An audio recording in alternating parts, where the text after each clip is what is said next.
बन्नू regional police officer बन्नू reason Sajjad Khan की जिले सदारत डीपी ऑफिस बन्नू में आला सतह की मीटिंग का इनेकाद। मीटिंग में डीपी बन्नू सलीम अब्बास कलाची, एसपी रूरल महमूद नवाज खान समेत ऑल सर्कल्स, एसडीपीओज, एसएचओज की शिरकत। मीटिंग का बाकायदा आगाज तिलावत कलाम पाक से किया गया। बादशाह हालिया दहशतगर्दी के वाकयात, पुलिस टारगेट किलिंग, मंशियात की रोकथाम, अफरूरान मुजरमान इश्तिहारों की गिरफ्तारियों और दीगर अमूर के हवाले से तफसीली बातचीत की गई। मीटिंग में रीजनल पुलिस ऑफिसर बन्नू ने फर्दन तमाम अफसरान से अपने अपने सर्कल्स और थाना जात के हदूद की सूरत हाल दरियाफ्त की और पुलिस अफसरान से उनके सर्कल्स में जुराम की रोकथाम, मंशियात फरोशी, अफरूरान, स्मगलिंग, असलाह की नुमाइश करने वालों, हवाई फायरिंग, गैर रजिस्टर्ड गाड़ियों, मोटरसाइकिलों के खिलाफ जारी कार्रवाई में मजीद तेजी लाने की सख्त हिदायत जारी किए।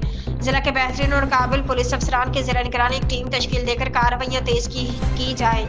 इसके अलावा दौरान duty bullet proof jacket, helmet के इस्तेमाल के साथ साथ अपने थाना जात चौकियात की सिक्योरिटी का ख्याल रखें। अवाम के जान माल के तहफ़्फ़ुज़ को यकीनी बनाएं। थाना जात में आने वाले साइलिन के बर वक्त और फौरी तौर पर कानूनी मदद करें। उनके साथ खुश अखलाकी से पेश आकर इज्जत और एहतराम के साथ पेश आएँ और पहले सलाम फिर कलाम की पॉलिसी को अपनाएं।